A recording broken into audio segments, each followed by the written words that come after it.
Good morning student. हम लोग business mathematics में अर्थमेटिक प्रोग्रेशन का थ्योरी पढ़ रहे थे, जिसमें हम लोग पढ़े हुए थे सीक्वेंस क्या होता है, टाइप्स ऑफ सीक्वेंस देखे हुए थे, सीरीज देखे हुए थे और टाइप्स ऑफ सीरीज देखे थे। फिर हम लोग प्रोग्रेशन पढ़े हुए थे और उसमें हम लोग डिस्कस किए हुए थे अर्थमेटिक प्रोग्रेशन का। तो अर्थमेटिक प्रोग्रेशन में क्या बताया था कि अगर किसी सीक्वेंस या सीरीज या सीरीज के दो लगातार टर्म के बीच का डिफरेंस, जैसे कि a2 minus a1, a3 minus a2, a4 minus a3 का डिफरेंस अगर बराबर हो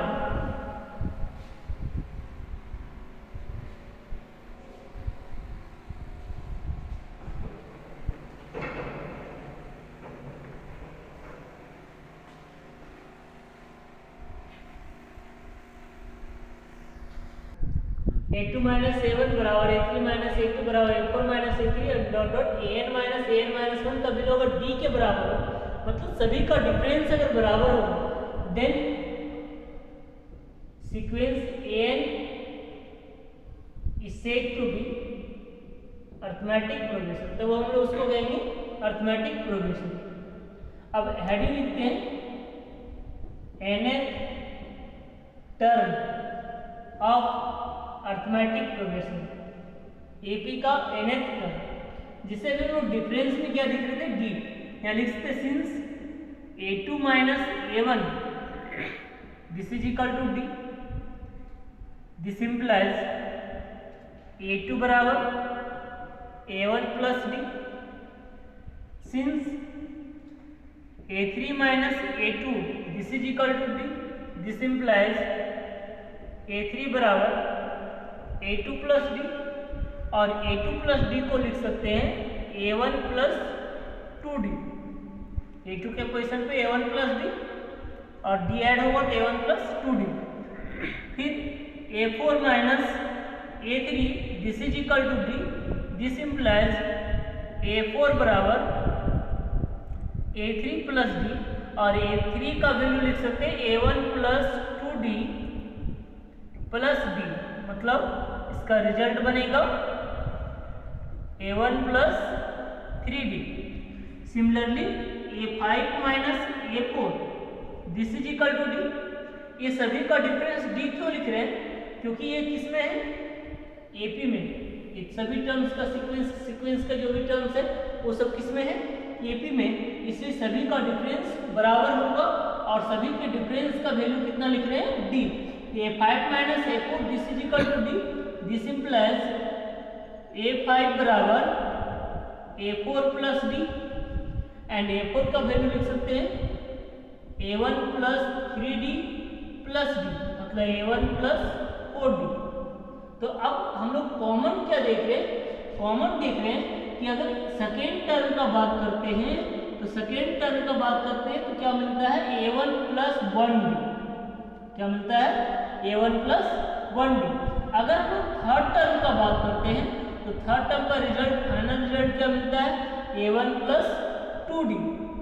फोर्थ टर्म का बात करते हैं तो फाइनल रिजल्ट क्या मिलता है, a1 plus 3d। Fifth term का बात करते हैं तो फाइनल रिजल्ट क्या मिलता है, a1 प्लस 4d। तो कॉमन क्या देख रहे हैं कि सभी सीक्वेंस के टर्म में a1 आ रहा है और प्रत्येक टर्म में d के साथ का कोएफिशिएंट नंबर ऑफ सीक्वेंस के टर्म के कोएफिशिएंट से 1 लेस हो रहा है। यानी कि सिमिलरली करके अगर हम लोग डायरेक्ट लिखना चाहें, जैसे अगर हम लोग a6 लिखना चाहेंगे तो a6 का वैल्यू क्या बनेगा, सब में कॉमन क्या है, a1, सब में कॉमन a1 है, a1 आएगा। अगर हम लोग 6th टर्म का बात कर रहे हैं तो उसमें d का एक वैल्यू कम हो जाएगा, मतलब d के साथ कितना आएगा, 5, यानी कि a6 का वैल्यू क्या बनेगा, a1 प्लस 5d।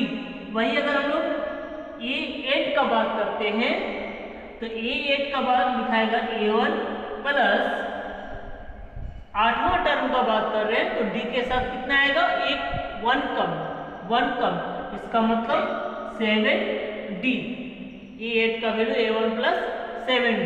तो इसी के अकॉर्डिंग अगर हम लोग जनरल लिखना चाहें an बराबर, तो लिख सकते हैं A1 plus n-1 into D. तो ये जो रिजल्ट रहेगा ये कहलाएगा nth term, is called nth term of arithmetic progression. Arithmetic progression का ये nth टर्म कहलाएगा।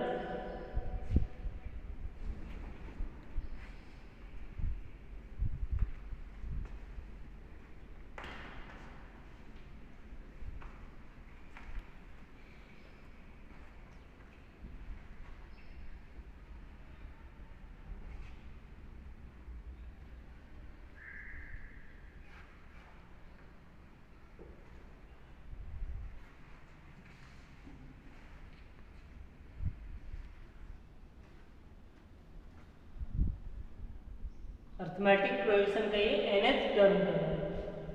नेक्स्ट हम लोग कुछ पॉइंट में देखते हैं नोट में। फर्स्ट पॉइंट है, if the sum of 3 term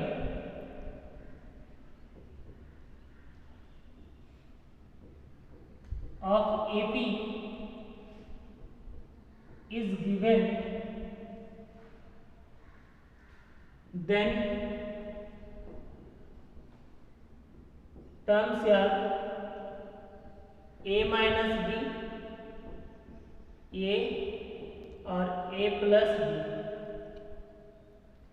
क्या लिखा हुआ है, यदि किसी AP के 3 टर्म का सम योग दिया हुआ रहेगा तो उस केस में उसके टर्म्स होंगे a माइनस डी, a और a प्लस डी।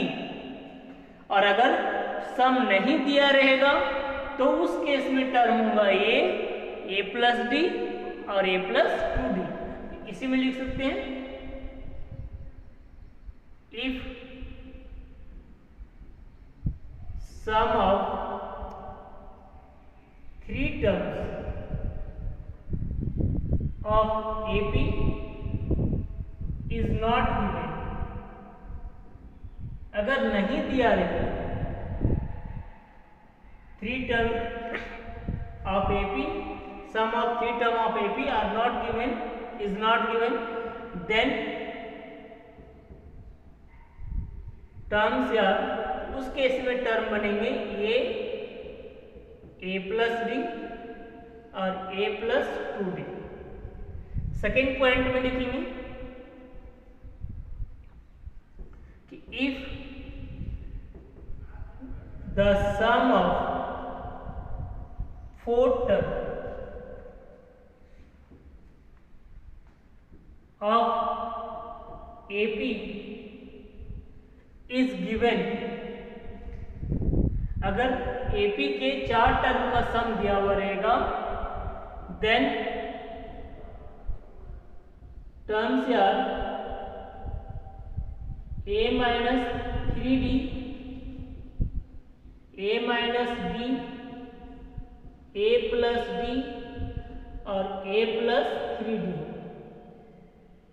वही अगर सम नहीं दिया रहेगा तो ये a plus D, a plus 2d, a plus 3d।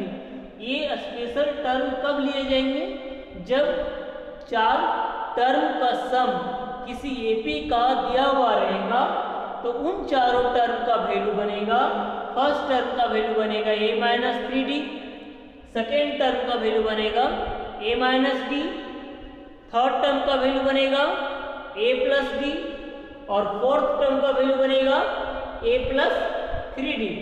Third point में लिखेंगे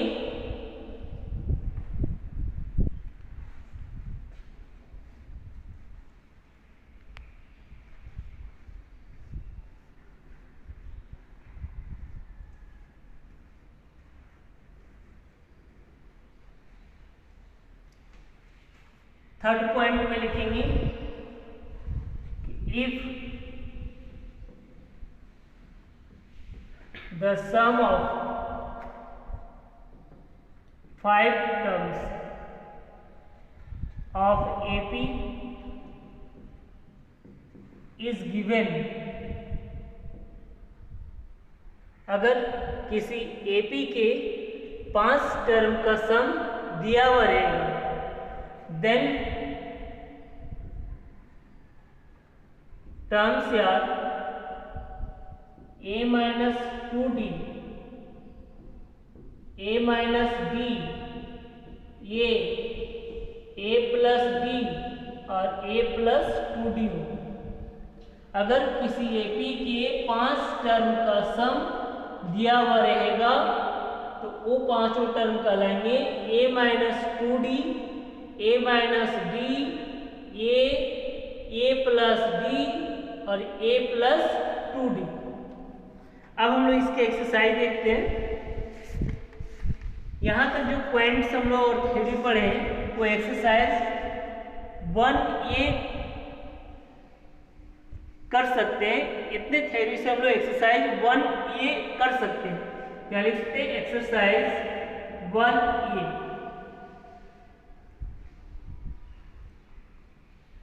question type 1।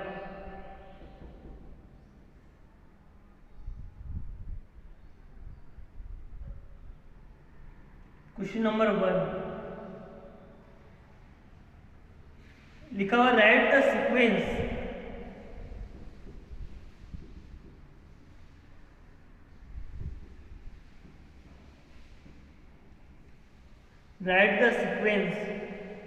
whose nth term is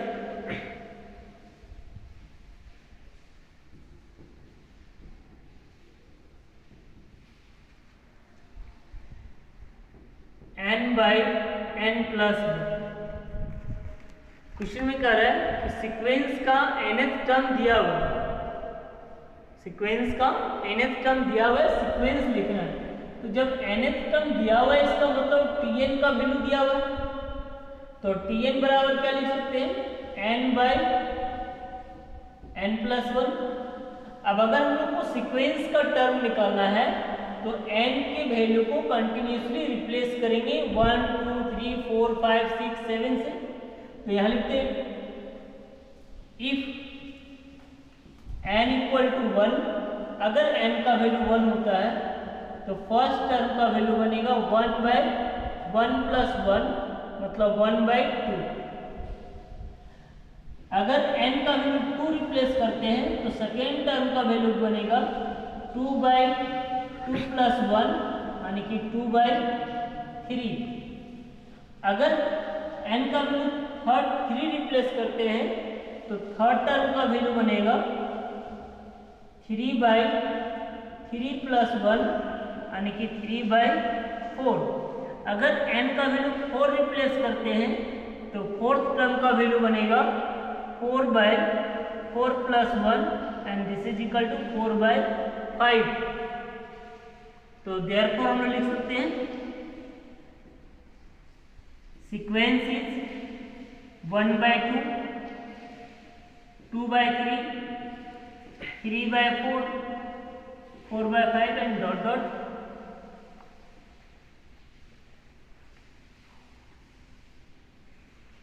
next question देखते हैं।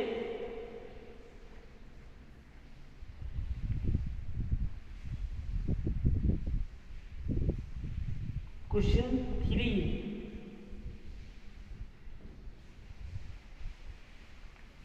कह रहा है the nth term of A sequence is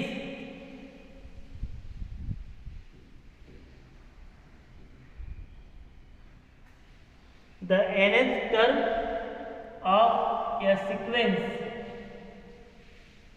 is 3n minus 2।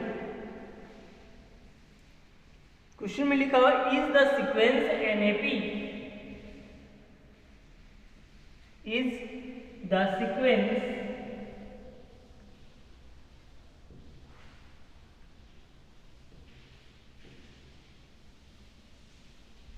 And AP.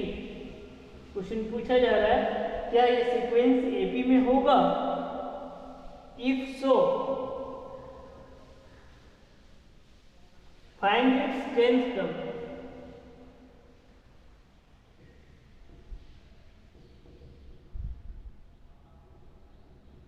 अगर ये AP में होगा तो हम लोग को इसका 10th टर्म निकालना है। तो यहाँ लिख सकते हैं सिंस nth टर्म बराबर 3n माइनस 2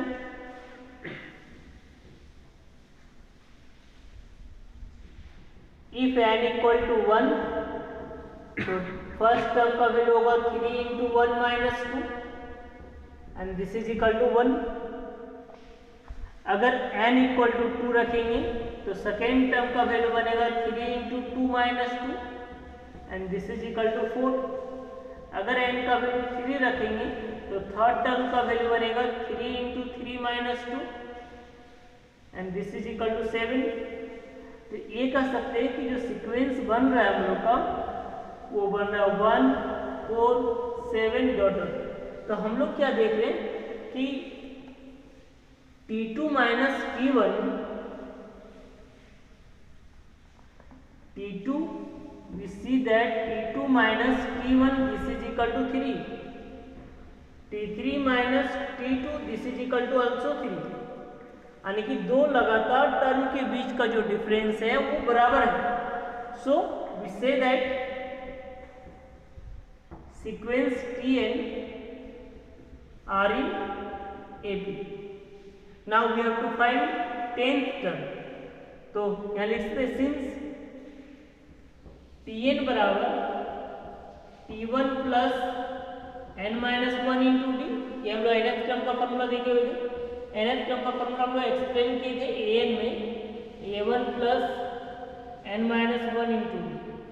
हम लोग यहाँ Tn में लिख रहे हैं इसलिए T1 plus n minus 1 into D. Value किसका निकालना है? 10th term. तो 10th टर्म का वैल्यू निकालना है तो यहाँ लिखिए for 10th term put n बराबर 10। 10वां टर्म का वैल्यू निकालने के लिए n का वैल्यू 10 पुट करेंगे तो T10 का वैल्यू बन जाएगा T1 plus 10 minus 1 into D के पोजिशन पे आएगा 3। T1 का वैल्यू 1 तो T10 का वैल्यू होगा 1 प्लस 9 इंटू 3 यानी 1 plus 27 and this is equal to 28 यानी 10th टर्म का वैल्यू होगा 28। अब देखते हैं टैप 2।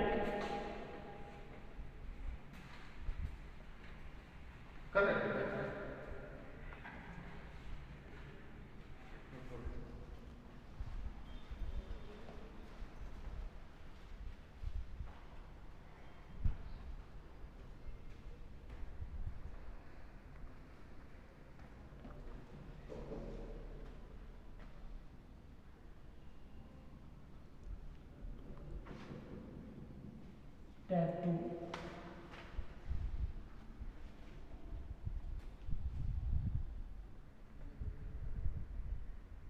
क्वेश्चन नंबर 4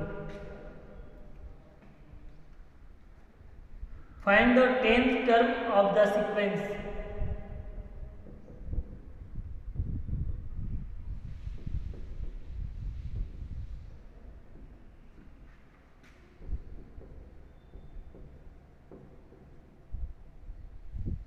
जो सीक्वेंस दिया गया उसका 10th टर्म निकालना है।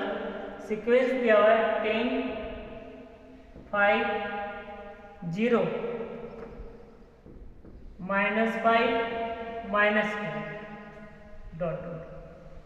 तो इस क्वेश्चन में क्या देख रहे हैं कि फर्स्ट टर्म का जो वैल्यू है वो 10 है, सेकेंड टर्म का वैल्यू जो है वो 5 है। तो इसके अनुसार से डी बराबर होगा 5 minus 10 equal to minus 5। D का वैल्यू माइनस 5। वैल्यू किसका निकालना? 10th टर्म का। तो यहाँ लिखें सिंस nth टर्म बराबर first term plus n minus 1 into d put n equal to 10 T1 equal to 10 and d equal to minus 5। तो therefore 10th term बराबर 10 प्लस 10 माइनस 1 इंटू -5, तो 10 माइनस 45 इक्वल टू -35। इस type से आप type 2 का question बना सकते हैं। नेक्स्ट क्लास में हम लोग टाइप 3 का क्वेश्चन देखेंगे और कुछ टाइप 2 का भी देखेंगे। आप इसे करके रखिएगा।